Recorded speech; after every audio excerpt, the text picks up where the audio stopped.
الحمد لله وكفى والصلاة والسلام على عباده الذين اصطفى أما بعد فأعوذ بالله السميع العليم من الشيطان الرجيم بسم الله الرحمن الرحيم رفقاء محترم آج سے ہم سلسلہ درس بلکہ دروس سیریز اور دروس وہ شروع کر رہے ہیں سلسلہ، اور اس سلسلے کا عنوان ہے یعنی کتاب اللہ ہر تضاد سے پاک، کلام الہی ہر طرح کے تضاد میں پاک ہے، اور اس کا ہر طرح کے تضاد سے پاک ہونا اس کے بہت سے جو کلام اللہ ہونے کے دلائل ہیں ان میں سے ایک یہ بھی دلیل ہے۔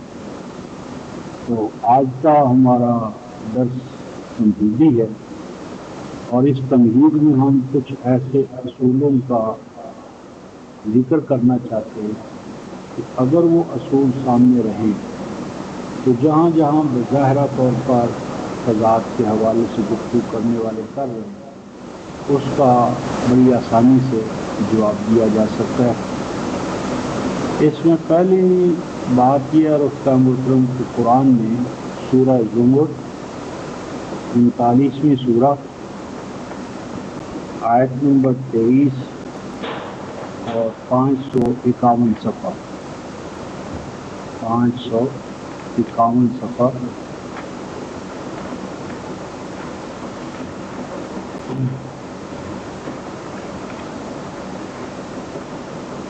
تیئیس آیت سورہ زمر، اللہ نزل احسن الحدیث کتابا متشابہا مثانیہ۔ اللہ وہ ذات ہے، 551 صفحہ، نزل کہ جس نے نازل کیا، کیا نازل کیا ہے؟ احسن الحدیث۔ احسن ہے سپرلیٹو کی وجہ، سب سے زیادہ حسین، سب سے حسن والا،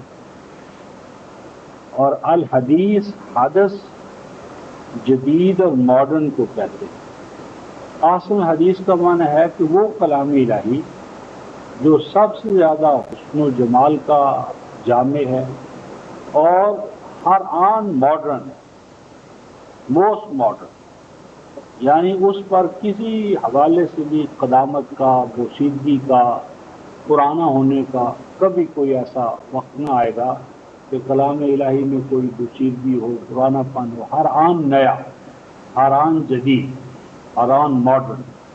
تو احسن حدیث ایسا کلام جو حسن و جمال کے حوالے سے بڑھ کر اور لیٹسٹ زمان و مکان کے تقاضوں کو پورا کرنے کے حوالے سے ہر آن نیا۔ پھر فرمایا کتاباً کہ یہ جو احسن حدیث ہے اس کا ایک حال یہ ہے، ایڈورب، کہ کیا ہے کتاباً، کہ یہ ایک مجموعے کی شکل میں ہے، یہ گویا کہ فریضے کے طور پر، ڈیوٹی کے طور پر جمع شدہ، ترتیب پایا ہوا، اور متشابہ، یہ اگلا اس کا وصف ہے، یہ ایڈورب ہے، متشابہ۔ تو متشابہ کا معنی کیا ہے؟ شبہ والا نہیں، بلکہ معنی ہے ریزمبلنگ، ملتا جلتا، اور متشابہ کے اندر یعنی تمام قرآن کا باہم اس حال میں ہونا کہ ہر حصہ دوسرے حصے کے ساتھ، ہر آیت دوسری آیت کے ساتھ، ہر صورت کے ساتھ ملتی جلتی ہے، ہم آہنگ ہے، اس کو کنسالیڈیٹ کرتی ہے۔ کسی جگہ پر بھی کوئی آیت کسی دوسری آیت کو یا مضمون کو یعنی کنٹراڈکٹ کرنے والی، نگیٹ کرنے والی، اسے نظر انداز کرنے والی اس حوالے سے نہیں ہے۔ پھر فرمایا مثانیہ۔ مثانیہ جو ہے یہ جمع ہے مسند، میم تا نون، اور یہ ہے ثنا، تا نون یا ثنا۔ اس کا معنی ہوتا ہے یعنی ایک طے کے اوپر دوسری طے چڑھانا۔ تو اس کو ہم کہتے ہیں مینی فولڈڈ، مینی فولڈڈ۔ یہ ایک ایسا کلام ہے کہ جس کے پرت، جہتیں، لیولز لیئرز یعنی ایک سے زائد، تو یعنی اس میں ریفرنسز کے حوالے سے کہ کبھی ایک حوالے سے گفتگو ہے، کبھی دوسرے حوالے سے، کبھی، تو یہ اس پہ ہم پہلے گفتگو کر چکے ہیں، ان میں سے ہر ایک لفظ بات. تو اس میں صرف ہم نے بتانا تھا کہ متشابہ جو ہے یعنی پورا قرآن متشابہ ہے، محکم ہے، ایک دوسرے کو کنسولیڈیٹ کرنے والا ہے، اور کسی جگہ پر بھی اس میں کسی درجے میں کوئی بات تضاد کے حوالے سے نہ ہے نہ ہو سکتی ہے. یہ پہلی بات. دوسری بات یہ ہے کہ جب ہم قرآن پر یعنی تدبر کریں یا قرآن کے حوالے سے گفتگو کریں تو ہم اس قرآن کے حوالے سے گفتگو کرنے کے پابند ہیں جو عربی زبان میں ہے. یعنی قرآن پر جب آپ گفتگو کریں تو وہ قرآن زیر بحث آنا چاہیے جو عربی مبین میں ہے، زبان عربی میں ہے. اور زبان عربی کے علاوہ جو قرآن کے تراجم ہیں وہ القرآن نہیں ہے. یعنی جو قرآن کے تراجم ہیں وہ قرآن کے معانی کے ترجمے ہیں لیکن وہ قرآن نہیں ہے. لہذا اگر کوئی شخص یہ کہتا ہے کہ قرآن میں تضاد ہے تو اسے تضاد قرآن عربک ٹیکسٹ سے ہمیں دکھانا ہوگا. جو تراجم ہے، تراجم کے ہم ذمہ دار نہیں ہیں، کیونکہ تراجم میں ہم خود مانتے ہیں کہ ایک فرقہ وارانہ نقطہ نظر سے یا مترجم اپنے بیک گراؤنڈ کے حوالے سے ایسا کر سکتا ہے کہ وہ ترجمے میں ڈنڈی مارے یا ترجمہ ایک جگہ کرے اور دوسری جگہ اس سے کچھ اور کر دے اور اس سے تضاد محسوس ہو. تو وہ تضاد ہم خود مانتے ہیں لیکن وہ تضاد تراجم کا پیدا کرتا ہے، مترجم کا پیدا کرتا ہے، نہ کہ قرآن حکیم کا. لہذا جب آپ کہیں یا کوئی شخص دعویٰ کرے کہ قرآن میں تضاد ہے تو اسے ہم قرآن کے عربک ٹیکسٹ کے حوالے سے پابند ٹھہرائیں گے کہ وہ عربک ٹیکسٹ کے حوالے سے گفتگو کرے نہ کہ تراجم کے حوالے سے. اور تیسری بات یہ ہے کہ قرآن جو ہے اس کا مجرد ترجمہ یہ ناکافی ہے، کیونکہ قرآن نے اپنے آپ کو کل کے کل قرآن کے حوالے سے وہ محل تدبر ہے، یعنی پورے کا پورا قرآن، یعنی قرآن پر آپ نے من حیث الکل جو ہے وہ تدبر کرنا ہے اور تفکر کرنا ہے. اور اس ضمن میں ہم ابھی ایک مقام دیکھتے ہیں 43:2 سورہ جاسیہ زخرف،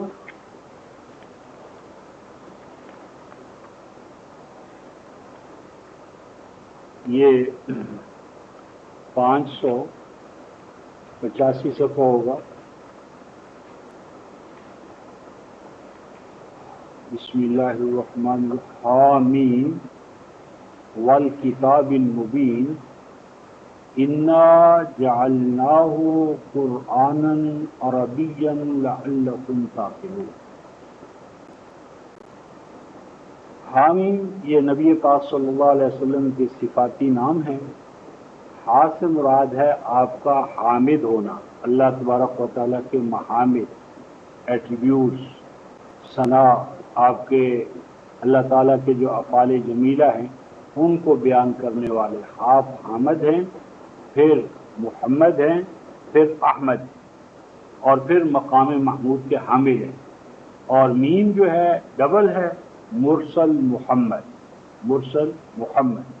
اور آگے فرمایا والکتاب المبین، اور آپ کے اس حامد و احمد حامد ہونے پر گواہ ہے.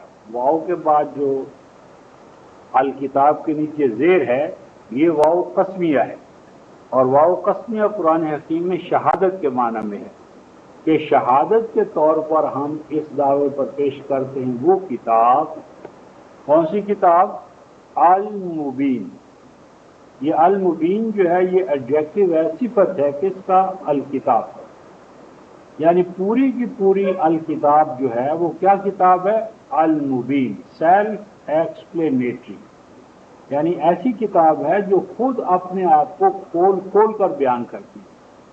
یعنی ایسا نہیں ہے کہ دعویٰ کتاب کرے اور دلیل جو ہے وہ پنڈت، پروہت اور پادری اور پیر صاحب کو لانی پڑے، تو ایسا نہ ہونا چاہیے۔ جس کلام کا دعویٰ ہو وہ کلام دعویٰ بھی کرے اور دلیل بھی دے، اور دلیل پھر ایسی ہونا چاہیے جو یونیورسل ہو، یعنی ایسا نہ ہو کہ اولین کے لیے دلیل ہے اور بعد والوں کے لیے وہ قصہ اور کہانی ہے، یعنی دعویٰ بھی کرے دلیل بھی دے، اور دلیل جو ہے وہ عالمگیر ہو اور ہمہ زمان اور ہمہ مقام پر وہ حاوی ہو۔ اور آگے فرمایا انا جعلناہ قرآنا عربیا، اس کتاب مبین کو بنایا ہے ہم نے، کیا بنایا ہے؟ قرآنا عربیہ،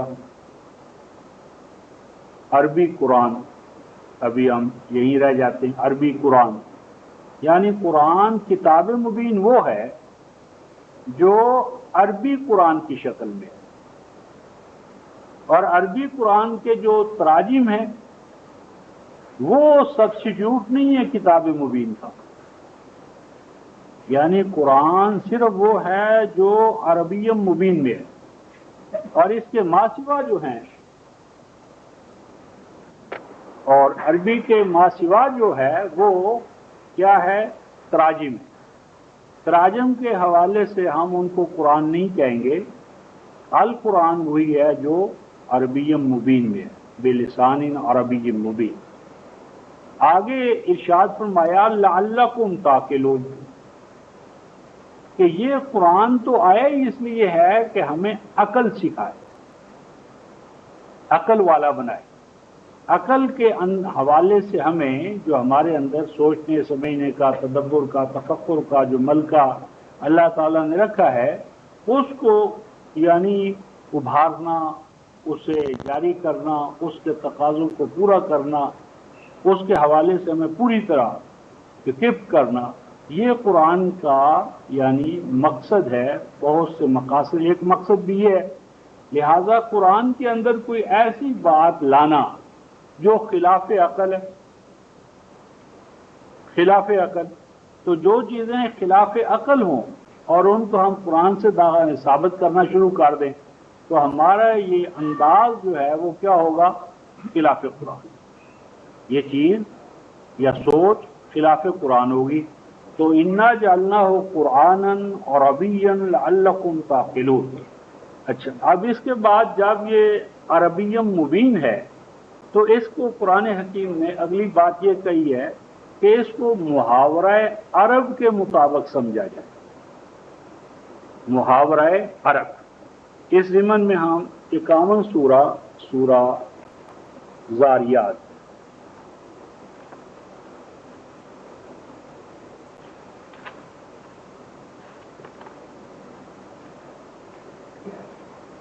سورہ زاریات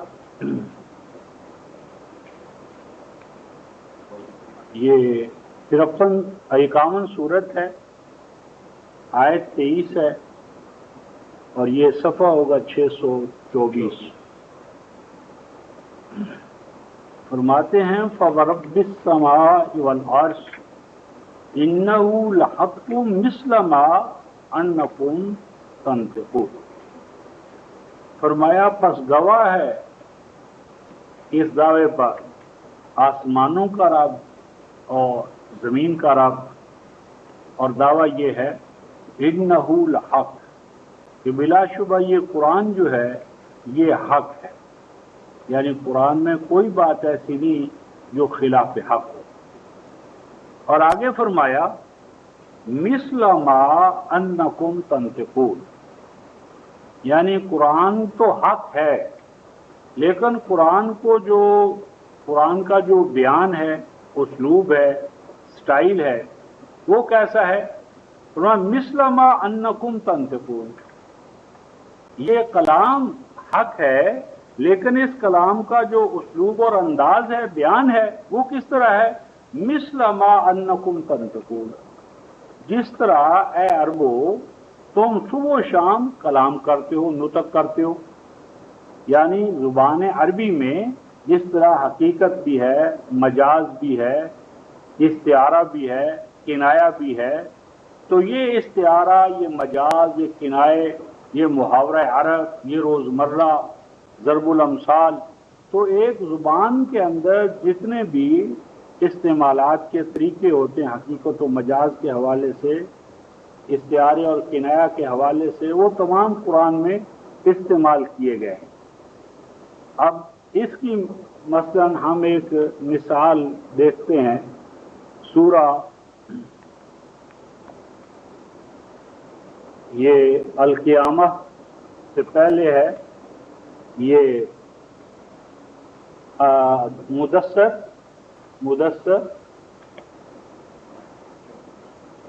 74 سورت 692 صفحہ،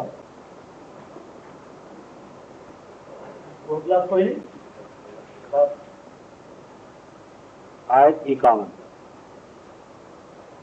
فرماتے ہیں، آیت نمبر 50 اور 51، کأنہم حمر مستنفرہ فرت من قسورہ، کأنہم، اب کاف حرف تشبیہ، یہاں وہ جو قرآن سے بھاگنے والے ہیں نا، فمالہم عن التذکرۃ معرضین، ان کو کیا ہو گیا ہے کہ یہ کلام الہی کو فیس کرنے کی بجائے دائیں بائیں کنی کترا جاتے ہیں، بھاگتے ہیں، بھاگنا شروع کر دیتے ہیں۔ فمالہم، کیا ہو گیا ان کو کہ کیا کرتے ہیں، عن التذکرۃ معرضین، کتاب اللہ تذکرہ قرآن پاک، اس سے اعراض کرتے ہیں، کنی کتراتے ہیں، فیس نہیں کرتے اس کو۔ اور آگے فرماتے ہیں کأنہم حمر مستنفرہ، گویا کہ یہ جو قرآن کا یعنی فیس نہیں کرتے، سامنے نہیں آتے، بھاگتے ہیں اس سے، ان کو قرآن نے کیا کہا، گویا کہ وہ کیا ہیں، حمر مستنفرہ، حمر حمار کی جمع ہے، گدھے، اور آگے کیا فرمایا، مستنفرہ وحشی، وحش زدہ، خوف زدہ، یعنی خوف زدہ، وحشت زدہ گدھا، جس طرح مثلا بھاگتا ہے، اور بھاگتا کس چیز سے ہے، فرت من قسورہ، ایسے گدھے کہ جو بھاگ رہے ہوں شیر سے۔ یعنی اب جہاں پر جو کتاب اللہ سے اعراض کرنے والے ہیں ان کو قرآن حکیم نے کہا ہے گویا کہ وہ کیا ہوں گے، گدھے، کیسے، وحشت زدہ، اور کس سے بھاگ رہے ہیں، شیر سے۔ اب ان کو گدھے کہا اور کتاب اللہ کو پیش کرنے والوں کو شیر کہا، یعنی کتاب اللہ جس کے ہاتھ میں وہ شیر ہے، اور یہ جو بھاگنے والے ہیں یہ وحشی گدھے۔ اب ان کو چونکہ گدھا کہا اور اس کو شیر کہا، تو اب ہم کہیں گی وہ تو چونکہ شیر ہیں تو شیر کے ساتھ جتنے لوازمات ہیں وہ بھی ان میں ہوں گے، اور یہ گدھے ہیں تو ان کی دمیں اور ان کا وہ سب کچھ ہوگا۔ یعنی یہاں تشبیہ ہے۔ اور اس سے ہٹ کر ہم ایک اور مقام دیکھتے ہیں، سورہ الدہر، سورہ الدہر آیت نمبر 19، 696 صفحہ، جی ہیں 695 آئے، 695، یطوف علیہم ولدان مخلدون اذا رأیتہم حسبتہم لؤلؤا منثورا، یعنی اور آئیں جائیں گے اہل جنہ کے سامنے بچے مخلدون، جن کے لیے موت نہیں ہوگی، اور جب تو دیکھے گا ان کو، ان بچوں کو، جب دیکھے تو ان کو، تو گمان کرے گا تو ان کے بارے میں کیا گمان کرے گا، کیا تیرا خیال ہوگا، لؤلؤا منثورا، کہ یہ تو موتی ہیں بکھرے ہوئے۔ اب یہاں یہ اللہ تعالیٰ نے جنت کے ماحول میں جو بچے ہوں گے، جنتی بچے، ان کو لؤلؤا منثورا کا ہے، بکھرے ہوئے موتی۔ اب موتی میں تو زندگی نہیں ہوتی، صرف ایک نمائش ہے۔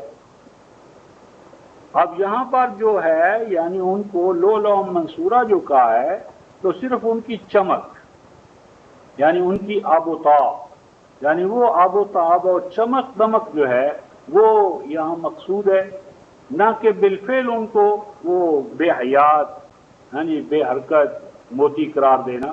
یعنی یہ قرآن نے تشبیہ کا یا استعارے کا جو اسلوب اختیار کیا ہے تو یہ قرآن حکیم میں اکثر جگہ پر ہمیں ملے گا۔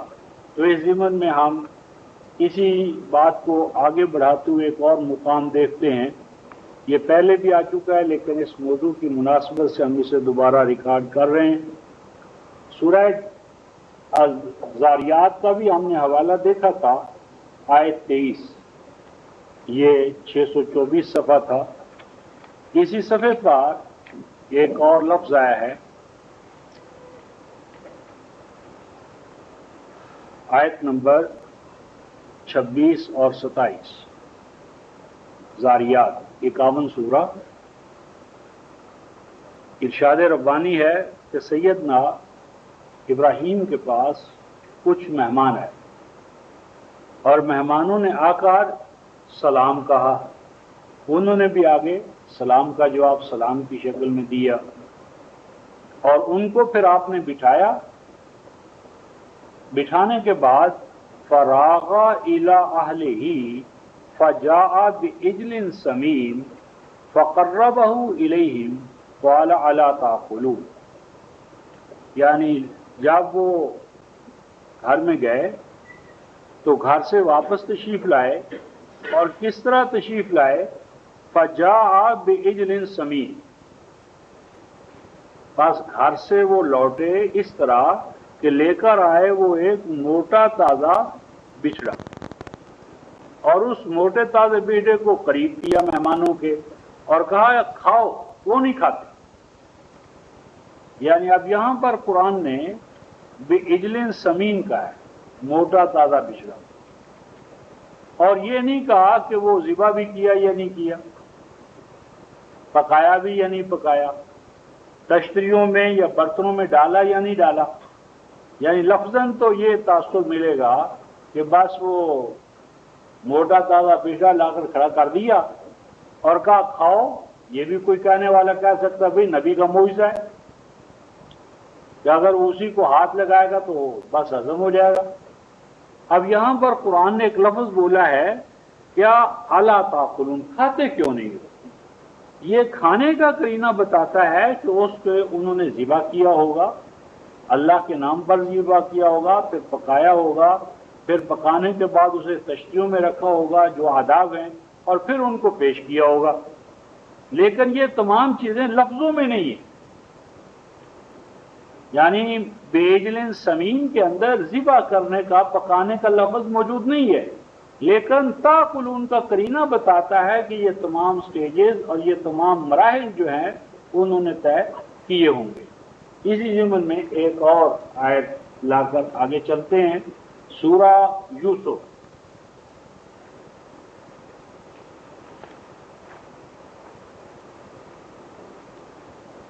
یہ صفحہ ہے 294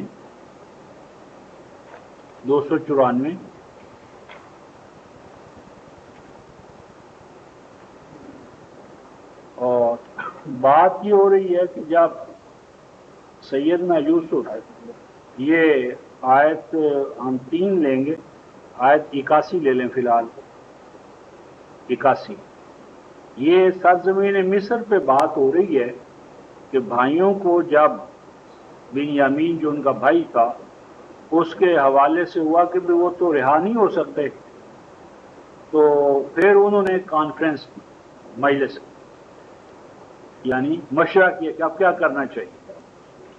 تو ان میں سے جو بڑا تھا جس نے عہد دیا تھا، باپ کو عہد دیا تھا کہ میں نہیں آؤں گا تاکہ بنیامین کو ساتھ نہ لاؤ، اس نے ان کو کہا بھی تم جاؤ، میرا حال تو یہ ہے، آیت 80، فلن ابرح الارض، میں تو یہ زمین نہیں چھوڑوں گا حتیٰ یاذن لی ابھی، باپ اجازت دیں واپس آنے کی. میں کیسے آؤں؟ میں نے تو عہد کیا تھا کہ میں بھائی کو لے کر آؤں گا، بھائی اب گرفتار ہو گیا ہے تو میں نہیں جاؤں گا. او یحکم اللہ لی، یا اللہ تعالیٰ کوئی اور صورت پیدا فرما دے میرے جانے کی، میں تو جانے کا نہیں. وَهُوَ خیر الحاکمین. اور یوں کرو، ارجعوا الی ابیکم، جاؤ تم اپنے باپ کے پاس، اور فقولوا، اور ان کو جا کر بتاؤ صورت حوال کہ اے ابا جان آپ کے بیٹے سے چوری ہوئی ہے، اور ہمیں تو جو معلوم ہے اس کی آپ کو شہادت دے رہے ہیں کہ چوری ہوئی ہے. باقی انڈر گراؤنڈ کیا ہے، بیک گراؤنڈ میں کیا ہے اس کا وما كنا للغیب حافظین، ہمیں علم نہیں ہے. اچھا، اور یوں کہنا کہ وَاسْأَلِ الْقَرْيَةَ الَّتِي كُنَّا فِيهَا وَالْعِيرَ الَّتِي أَقْبَلْنَا فِيهَا وَإِنَّا لَصَادِقُونَ قَالَ بَلْ سَوَّلَتْ لَكُمْ أَنفُسُكُمْ أَمْرًا فَصَبْرٌ جَمِيلٌ عَسَى اللَّهُ أَن يَأْتِيَنِي بِهِمْ جَمِيعًا إِنَّهُ هُوَ الْعَلِيمُ الْحَكِيمُ. اب یہاں دیکھیں کہ جو وَاسْأَلِ الْقَرْيَةَ، پوچھ بستی سے، تو کیا رفقائے محترم بستیاں بولا کرتی ہیں؟ یعنی بستیاں بولتی ہیں، بستیوں سے پوچھا جاتا ہے، یا مراد کیا ہے؟ اہل القریہ، بستی والے. یعنی لفظ تو ہے قریہ اور مراد کون ہے؟ بستی والے. اور جس بستی میں ہم تھے، یعنی جس ملک میں شہر میں ہم تھے، وہاں کی گواہی آپ طلب کریں. اور آگے ہے وَالْعِيرَ الَّتِي أَقْبَلْنَا فِيهَا، اور پوچھ لیجئے کس سے؟ عیر سے. عیر وہ گدھے ہوتے ہیں، گدھے، خچر، گھوڑے جو کرائے پر چلتے تھے، عاریتاً لے کر. اب یہاں گدھوں سے کون پوچھے گا؟ مراد کیا ہے؟ اہل العیر، یعنی قافلے والے، گدھوں والے جن کے ساتھ ہم آئے ہیں ان سے پوچھ لیجئے، اور ہم اس دعوے میں سچے ہیں، جھوٹ نہیں بول رہے. اب یہ بات کہاں کی ہو رہی ہے رفقائے محترم؟ مصر کی. یہ بات مصر میں ہو رہی ہے، اور بڑا بھائی اپنے چھوٹے بھائیوں کو روانگی کے وقت یہ گائیڈ لائنز دے رہا ہے، یہ ان کو ہدایات دے رہا ہے. اور اب آگے کیا؟ قَالَ بَلْ سَوَّلَتْ لَكُمْ أَنفُسُكُمْ أَمْرًا فَصَبْرٌ جَمِيلٌ. اب یہ جو قال ہے یہ کون کہہ رہا ہے؟ ان کے والد کہہ رہے ہیں. اور ان کے والد کا ذکر ماقبل کہاں ہے؟ وہ الگ شہر میں ہے، وہ الگ شہر، یعنی وہ شہر الگ ہے، مسافت الگ ہے. وہ مصر ہے، وہ کنعان ہے مثلا. دونوں میں مکانی بعد ہے، اور لازمی بات ہے کہ وہ چلے ہوں گے تو ان کو کچھ ٹائم بھی تو لگا ہوگا. ہاں، یعنی اب یہاں لفظوں میں یہ نہیں بتایا جا رہا کہ وہ پھر چلے، انہوں نے مسافت طے کی، پھر وہ گھر آئے، گھر آنے کے بعد انہوں نے باپ سے یہ کہا. یعنی اوپر جو تھا نا کہ باپ کے پاس جاؤ اور اسے یہ کہو. اب قرآن یہ نہیں کہتا پھر وہ آئے باپ کے پاس، پھر انہوں نے باپ سے آ کر یہ کہا، بلکہ یہ انڈرسٹوڈ تھا کہ لازمی بات ہے. وہ تو کہتے ہیں ارجعوا الی ابیکم، جاؤ باپ کے پاس. تو بیٹھنے کے لیے تو وہ مصر میں گئے نہیں تھے، لوٹنا تو تھا، انہوں نے جانا تو تھا واپس. تو وہ واپس آ گئے. واپس آنے کے بعد باپ کے سامنے انہوں نے جو کچھ کہنا تھا کہا، اور وہی کہا جو پہلے سے طے پا گیا تھا. اور جب وہ باپ نے سنا، اب یہ قالا جو ہے یہ باپ کا قول ہے، یعنی یہ قالا باپ کا قول ہے. حالانکہ ان دونوں اقوال کے مابین زمانی بعد بھی ہے اور مکانی بعد بھی ہے. مکان بھی الگ الگ ہے، زمانہ بھی الگ الگ ہے، جگہ قائل بھی الگ الگ ہے. اور وہ ہم تمام چیزیں کہاں سے سمجھ رہے ہیں؟ یہ تدبر فی القرآن، یعنی سیاق و سباق سے یہ باتیں ہمارے پلے پڑ رہی ہیں، ہمارے ذہن میں آ رہی ہیں. تو اب اس کے بعد ہم لیتے ہیں بعض جو تضادات کے حوالے سے انہوں نے گفتگو کی ہے. مثلا ایک تو بہت بڑا سا یعنی سادہ سا ہے، اور وہ ترجمے ہی کا پیدا کردہ ہے، اور اس پر میں اپنی سابقہ نشستوں میں گزشتہ میں کئی دفعہ گفتگو کر چکا ہوں. مثلا اس نے ایک سوال یہ اٹھایا کہ قرآن کے دو بیانات جو ایک ہی چیز کے حوالے سے ہیں متضاد ہیں. مثلا ایک طرف وہ کہتا ہے کہ دیکھیں 7 سورہ الاعراف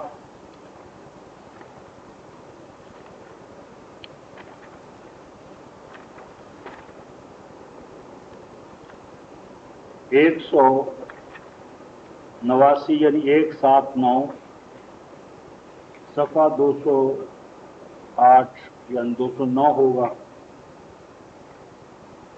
209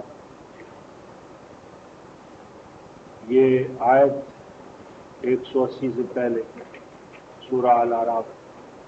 وَلَقَدْ ذَرَعْنَا لِجَهَنَّمَ كَثِيرًا مِنَ الْجِنِّ وَالْإِنسِ لَهُمْ قُلُوبٌ لَا يَفْقَهُونَ بِهَا وَلَهُمْ أَعْيُنٌ لَا يُبْصِرُونَ بِهَا وَلَهُمْ آذَانٌ لَا يَسْمَعُونَ بِهَا أُولَئِكَ كَالْأَنْعَامِ بَلْ هُمْ أَضَلُّ أُولَئِكَ هُمُ الْغَافِلُونَ. یعنی اس کا جو رائج الوقت ترجمہ ہے جس کی وجہ سے غیر مسلموں کو یہ سوال اٹھانے کا موقع ملا ہے وہ یہ کہ بلا شبہ ہم نے بہت سے جنوں اور انسانوں کو جہنم کے لیے پیدا کیا ہے. آپ کے ہم یہی ترجمہ یا کوئی اور ہے؟ یہی ہے کہ بہت سے جنوں اور انسانوں کو جہنم کے لیے پیدا کیا ہے. یہ ترجمہ یہاں آ گیا. اور دوسرے مقام پر 51 سورہ زاریات اور آیت نمبر 56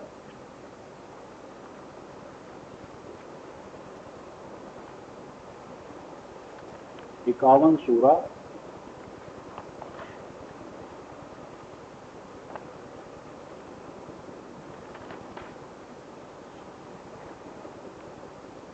یہ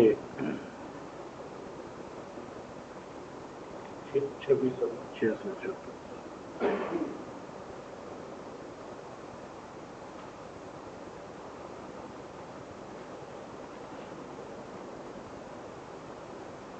56 آیت. وَمَا خَلَقْتُ الْجِنَّ وَالْإِنسَ إِلَّا لِيَعْبُدُونِ اور نہیں پیدا کیا میں نے جنوں اور انسانوں کو مگر اس لیے پیدا کیا ہے لیعبدون کہ وہ میری عبادت کریں. یعنی اب سوال یہ ہے جو نان مسلم ہمارے سامنے رکھتا ہے اور رکھا ہے اس نے کہ دیکھو ایک دفعہ تو ایک طرف تو قرآن کہتا ہے کہ جن اور انسان پیدا کیے عبادت کے لیے اور دوسری طرف کہا کہ بہت سے جن اور انسان تو پیدا ہی جہنم کے لیے ہوئے. 51 سورہ زاریات.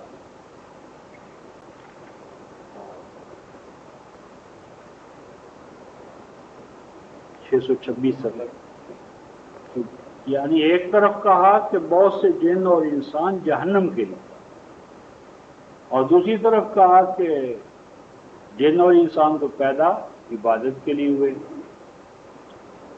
وہ کہتے ہیں کہ دیکھو یہ کلیئر کٹ تضاد ہے کہ ایک طرف عبادت اور دوسری طرف جہنم. اگر وہ جہنم کے لیے پیدا ہوئے ہیں تو عبادت کے لیے نہ ہوئے, عبادت کے لیے ہوئے ہیں تو جہنم کے لیے نہیں ہے. تو یہ کہتے ہیں تضاد ہے. ہم کہتے ہیں کہ یہ تضاد نظر آ رہا ہے لیکن یہ تضاد ترجمے نے پیدا کیا ہے نہ کہ قرآن نے. یعنی قرآن میں تضاد تب ہم کہتے کہ جب یہاں وَلَقَدْ خَلَقْنَا ہوتا, پہلے جو 209 صفحے کا جو حوالہ تھا اگر اس پر بھی یہ ہوتا وَلَقَدْ خَلَقْنَا لِجَهَنَّمَ كَثِيرًا مِنَ الْجِنِّ وَالْإِنسِ, یعنی خلقنا کا لفظ اگر ہوتا نا کہ ہم نے بہت سے جنوں اور انسانوں کو جہنم کے لیے خلق کیا ہے, اور پھر دوسری جگہ کہتا کہ ما خلقت الجن والانس الا لیعبدون کہ جن اور انس تو میں نے عبادت کے لیے بنائے ہیں. پیدا کیے. تو اگر یہاں بھی خلق کا لفظ ہوتا تو اس کو تضاد کہا جاتا، یا اس طرح یہاں ذرانہ ہے وہاں ذرانہ کا لفظ ہوتا 51-56 میں. زراعت ہو، جب مفرد کا صیغہ ہوتا تو زراعت، تو یا تو یہاں خلقنا ہوتا یا وہاں زراعت ہوتا. تو جب یہ دونوں ایک لفظ ایک جگہ ہے، ایک دوسرا لفظ دوسری جگہ ہے، تو یہ تضاد نہیں ہے. مثلا میں کہتا ہوں کہ بھائی زید جو ہے، زید وہ ایم اے پاس ہے، اور پھر کہتا ہوں کہ زید نے تو اسکول کا دروازہ بھی نہیں دیکھا، وہ تو بالکل ان پڑھ ہے، تو یقیناً اس میں آپ کو تضاد نظر آئے گا. لیکن تضاد کب ہوگا کہ پہلے ہم ڈیفائن کریں کہ ہو از زید، زید سے میری مراد کون سا ہے. اگر ایک زید ابن خالد ہے اور دوسرا زید ابن معاویہ ہے تو کوئی تضاد نہیں ہے. تضاد تب ہوتا ہے جب سبجیکٹ اینڈ پریڈیکیٹ، یعنی جس سبجیکٹ کے بارے میں جو پریڈیکیٹ دیا جا رہا ہے وہی سبجیکٹ اور وہی پریڈیکیٹ رکھا جائے.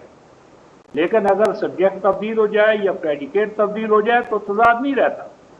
تو یہاں پر بھی تضاد تب ہوتا کہ جب دونوں مقام پر جو ہے یا ذرا لفظ ہوتا یا خلق، لیکن یہ ایسا نہیں ہے. اب اس کا حل کیا ہے؟ حل یہ رفقہ محترم کہ جو ما خلقت الجن والانس الا لیعبدون ہے، یہ تو حصر کا کلام ہے، لہذا اس کا تو کوئی دوسرا ترجمہ ممکن نہیں. یعنی یہ تو ترجمہ یہی رہے گا کہ میں نے جن اور انس صرف اور صرف عبادت کے لیے پیدا کیے ہیں، اس کا کوئی دوسرا ترجمہ ممکن نہیں. لیکن یہ جو ذرانہ ہے اس کے لیے ہم جب قرآن میں دیکھتے ہیں اور لغات عرب میں تو زارع کا معنی خلق کرنا بھی ہے اور زارع کا معنی بکھیرنا بھی ہے، ہانکنا بھی ہے، ڈالنا بھی ہے اور لے جانا بھی ہے. لہذا جب ہم قرآن میں دیکھتے ہیں کہ وہ جہنم کے حوالے سے کیا کہتا ہے تو قرآن میں ایسی تعبیرات ملتی ہیں جو خلق کے علاوہ کسی دوسری طرف ہمیں لے جاتی ہیں. مثلا سورہ مریم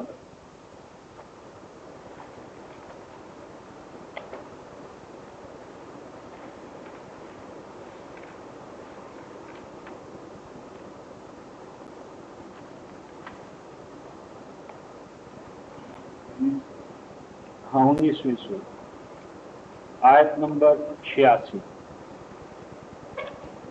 یہ 374 صفحہ قرآن کا. ہاں 86 86 374 صفحہ. اس میں الفاظ ہیں وَنَسُوقُ الْمُجْرِمِينَ وَنَسُوقُ الْمُجْرِمِينَ إِلَى جَهَنَّمَ وِرْدًا. اب یہاں قرآن حکیم نے مجرموں کے لیے جو جہنم میں جن کو لے جایا جائے گا کیا لفظ استعمال کیا ہے؟ نسوق. ساقا یسوق کو سائے کس سے ہے؟ ڈرائیو کرنا، ہانک کر لے جانا. تو جس طرح گلہ جو ہے وہ اس کو ریوڑ جانوروں کا تو اس کو ہانک کر گھاٹ کی طرف یا چراگاہ کی طرف لے جایا جاتا ہے. تو یہ ایک تعبیر ہے قرآن حکیم کی کہ مجرموں کے بارے میں فرمایا کہ وہ جہنم کی طرف ان کو ہانکا جائے. لہذا ہم ذرانہ کا ترجمہ یعنی خلاصے کے طور پر عرض کر رہا ہوں کہ ہم ذرانہ کا ترجمہ کیا کریں گے؟ ہانکا جائے گا. یا قرآن نے دوسرے مقام فرمایا قول کے یا، یہ 67 سورہ ہے، سورہ ملک.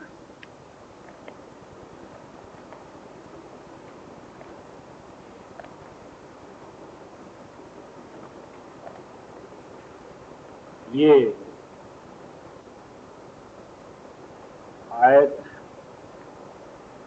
7 ہے،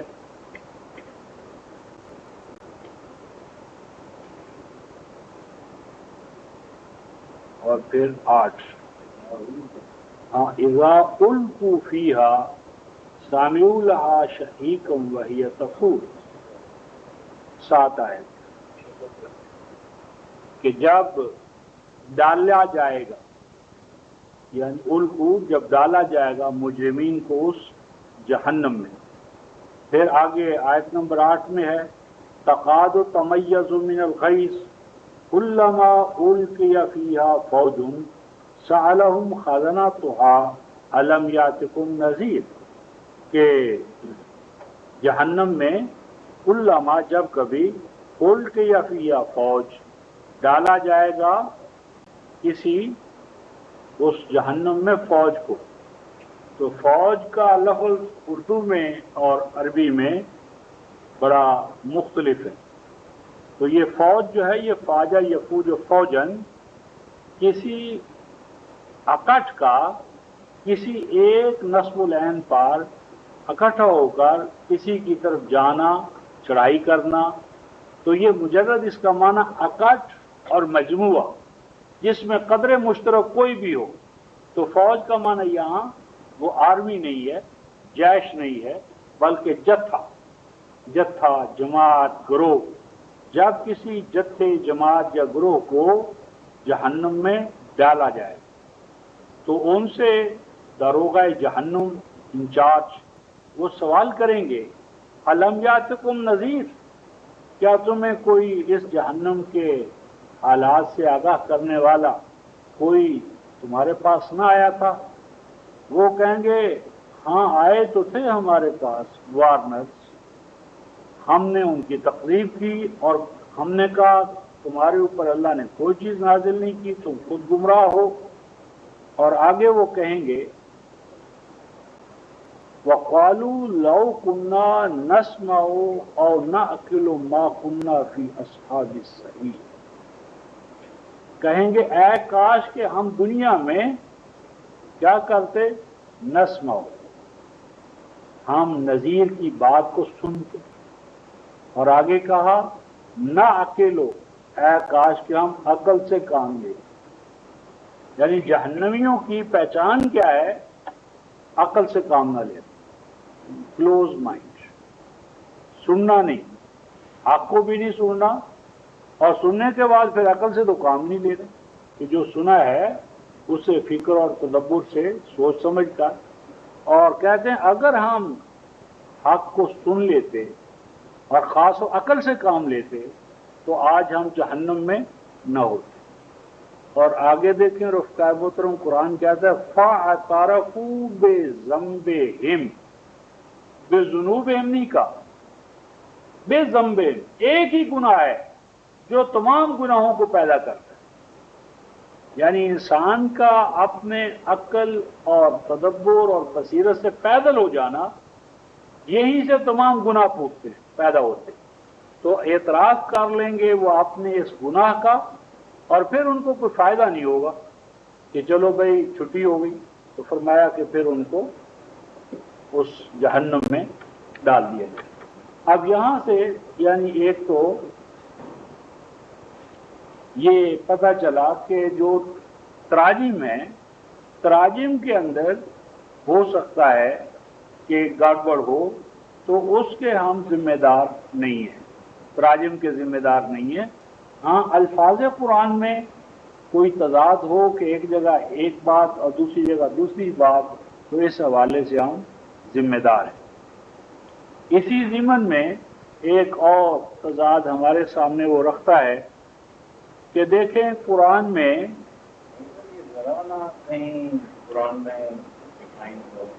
قرآن میں یزرا جو ہے، یزرا اس کا معنی بکھیرنا، یہ کئی جگہوں پر ہے، میں بھی آپ کو وہ دکھا دوں گا. تو یہ جو اگلا اس نے ایک تضاد لیا ہے، اور وہ تضاد ہے جی کہ قرآن میں کہیں تو ہے کہ زمین و آسمان 6 دنوں میں بنائے، اور کہیں ہے کہ قرآن کہتا ہے کہ زمین و آسمان 8 دنوں میں بنائے. تو 6 دن اور 8 دن میں بڑا تضاد ہے۔ پہلی بات تو یہ ہے کہ ہم یہ سمجھیں کہ جو دن جسے آپ ڈے اینڈ نائٹ کے حوالے سے ہمارے سامنے لا رہے ہیں، یہ کیا ہے؟ رفقائے محترم، جب چاند، سورج، زمین، آسمان ان کا وجود ہی نہ ہو، یہ موجود ہی نہ ہو، تو یہ کہنا کہ اللہ تعالیٰ نے زمین و آسمان کو، چاند سورج کو 6 دنوں میں پیدا کیا، کیا معنی؟ یعنی دن کا تو آغاز ہی زمین، چاند اور سورج اور ان کے باہمی تعلق سے ہوگا۔ تو جب وہ اصل جن سے کہ دن رات پیدا ہوتے ہیں وہی موجود نہ ہو، تو یہ کہنا کہ 6 دن میں ہوا یا 8 دن میں ہوا، یہ پہلے ہمیں سمجھنا ہے کہ یوم کو کلام عرب میں کس معنی میں استعمال کیا جاتا تھا اور قرآن حکیم نے کس معنی میں اسے استعمال کیا ہے۔ ان 50 تضادات میں یہ حوالہ نہیں ہے جو میں آپ کے سامنے لا رہا ہوں، لیکن یہ میں اپنے طور پر، اس نے تو جو پیش کیا ہے وہ یہ کیا ہے کہ مثلا 754 میں 754 سورہ الاعراف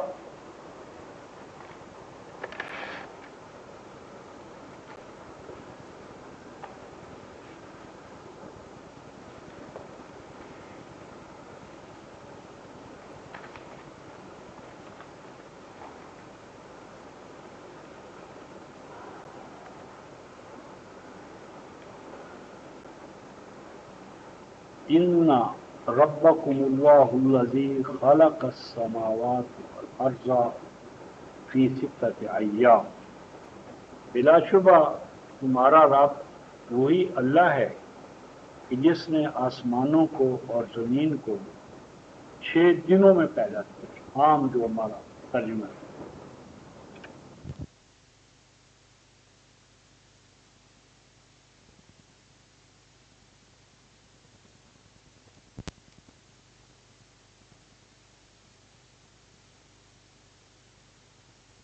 ایک دوسرا حوالہ پیش کیا سورہ حامیم سجدہ،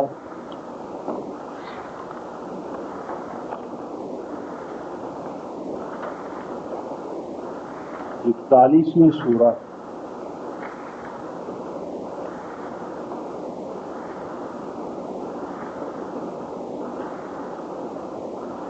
یہ آیت نمبر 10 اور 11۔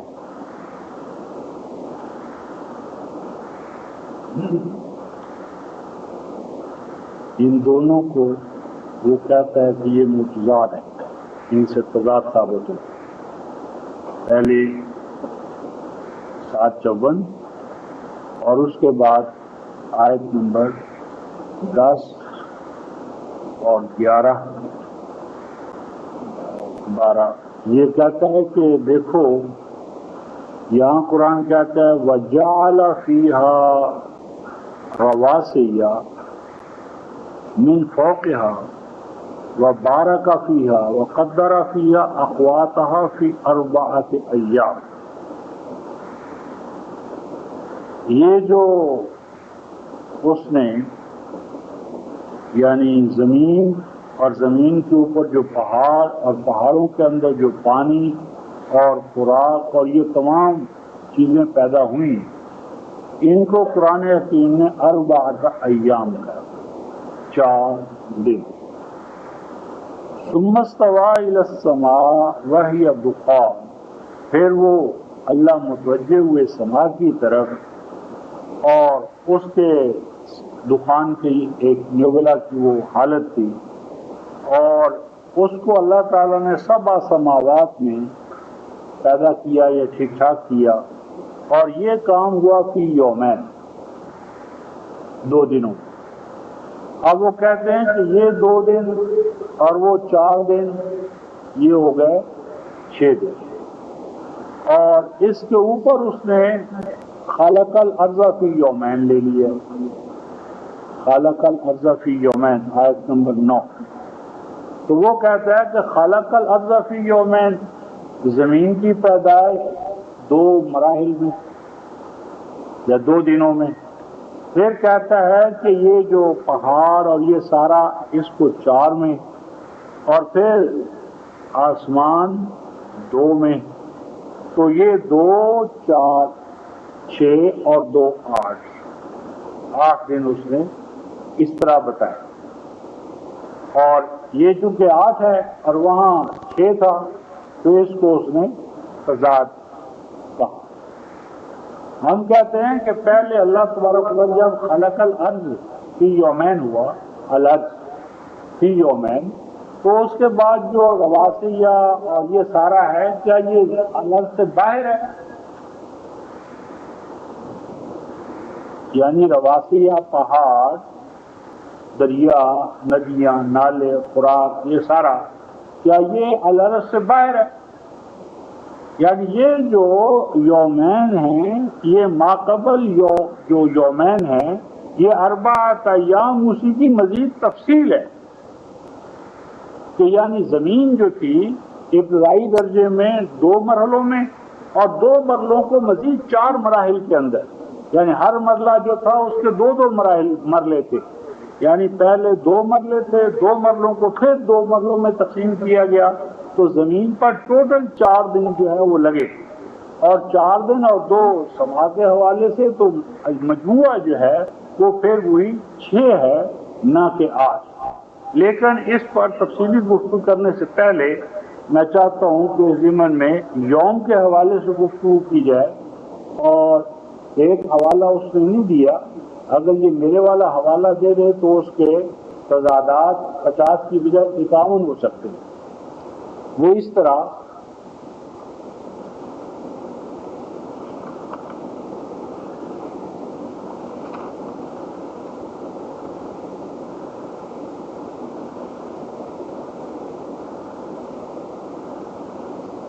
یہ اسی سورہ میں حامیم سجدہ میں آیت نمبر 16، 572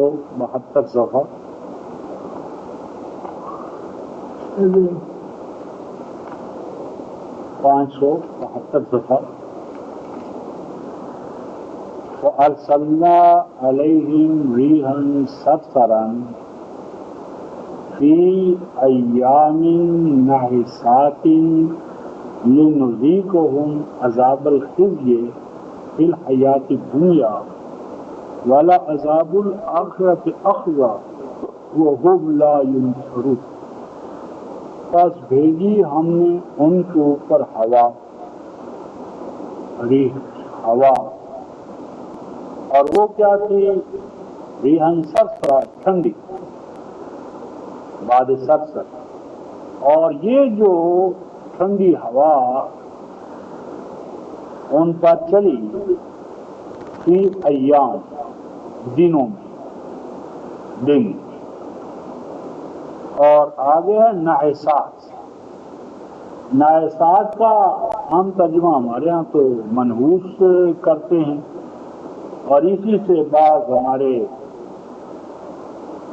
علماء نے یہ تصور لیا جو صاد اور نحس، یہ ہندوؤں کے اندر بھی اس طرح کا شگون ہے، اور جفر اور رمل والے بھی اس کو لیتے ہیں، اور ہمارے ہاں بھی ذائقے بنانے والے یہ دن صاد ہے اور یہ نحس ہے، بڑا توہم پرستی کا شکار ہیں، اور اسی آیت سے انہوں نے استدلال کیا کہ دیکھیں وہ ایام، دن جو اس قوم پر آئے وہ منحوس تھے، نحس تھے۔ اس کا مطلب ہے کہ کچھ یوم نحس ہوتے ہیں اور کچھ صاد ہوتے ہیں، اس سے انہوں نے استدلال کیا۔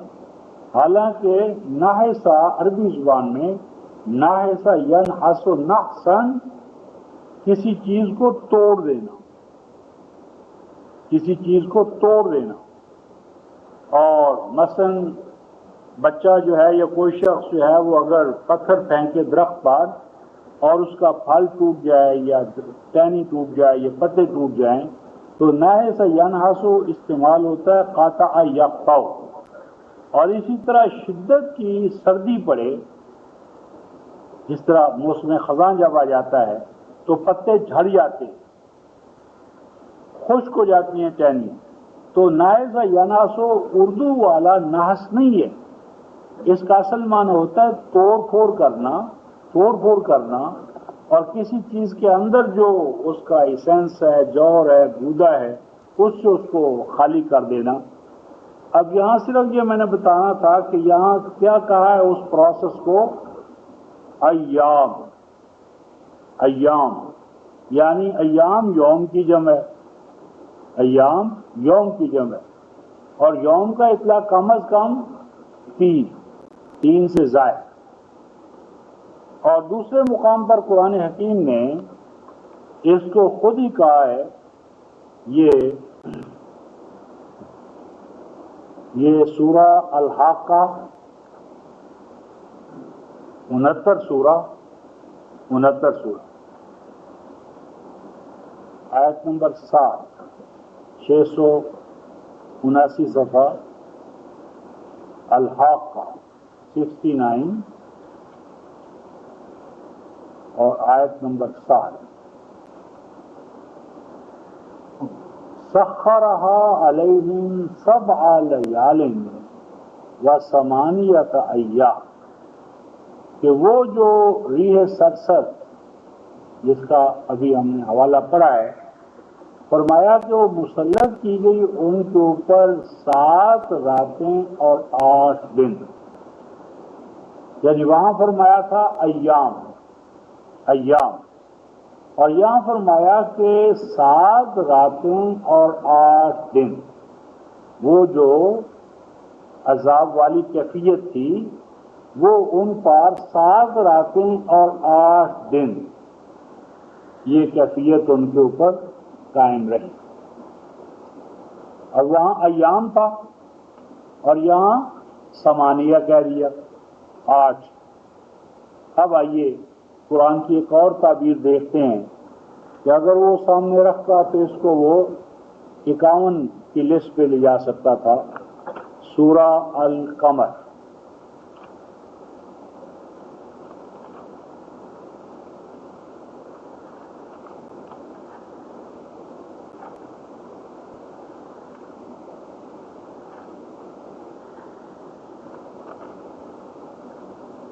یہ آیت 18 ہے، 54-18۔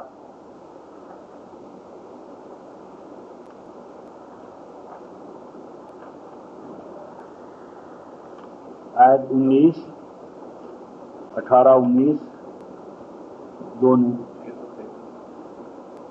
633 صفحہ۔ کذبت عاد فکیف کان عذابی و نذر، فرمایا قوم عاد نے بھی ہمارے جو جگانے والے تھے ان کی تکذیب کی، بس ان کا تکذیب کرنا کیسے ان کے لیے ہوا، یعنی تباہی کا، عذاب کا باعث بنا۔ انا ارسلنا علیہم، ہم نے بھیجا ان کے خلاف یا ان کے اوپر ٹھنڈی ہوا کو۔ اب دیکھیں یہاں قرآن کیا کہتا ہے، فی یوم نحس مستمر، بس ایک دن، یعنی یوم کا یہاں واحد ہے کہ ہم نے اس کو بھیجا، اس ہوا کو، فی یوم نحس مستمر، یعنی اس کو پہلے کہا تھا ایام، پھر کہا 8 ایام، اور یہاں کہہ دیا ایک ہی دن۔ اب اگر اس کو بھی ہمارا مصنف اسکالر شامل کر لیتا تو تضادات 51 ہو جاتے۔ اب یہ کیا بات ہے؟ بات یہ ہے کہ یوم کا معنی دن نہیں ہوتا، یوم کا معنی دن نہیں ہوتا، یوم کا معنی ایک ٹائم یا پیریڈ ہوتا ہے جس میں کوئی کام کیا جائے خواہ وہ کام 1 مہینے پر چلے. مثلا بدر کی جنگ، بدر کا غزوہ. اب بدر کا غزوہ جو ہے خواہ وہ کئی دنوں پر ہوتا رہا ہو تو قرآن یا عربی زبان میں اسے یوم بدر کہا جائے. احد کی جنگ کتنے ہی دنوں پر وہ پھیلی ہوئی ہو، وہ سارے کا سارا قرآن میں یوم ہوگا. اسی طرح حنین کی جنگ خواہ کتنے ہی دنوں پر مشتمل ہوئی ہو زمانی حوالے سے، لیکن وہ اپنی ایک وحدت ہے. یعنی ایک مکان آپ نے 2 ماہ میں بنایا تو اگرچہ وہ دنوں کے حوالے سے وہ 2 ماہ کا عمل ہے، لیکن وہ اپنی وحدت کے حوالے سے کہ بنانے کا عمل ایک تھا. یعنی کنٹینیوٹی تھی، اس تسلسل تھا اس عمل میں. تو عمل کا ایک تسلسل جو ہوتا ہے، یعنی جس مدت میں کوئی بھی کام انجام دیا جائے وہ پوری کی پوری مدت جو ہے وہ قرآن میں ایک یوم کہلاتی ہے. مثلا قرآن حکیم نے یہ دیکھیں، پہلے سورہ ابراہیم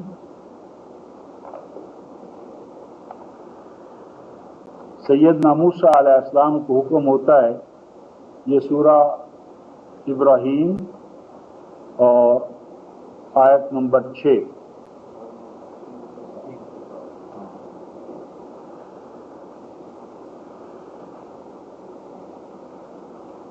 یہ 5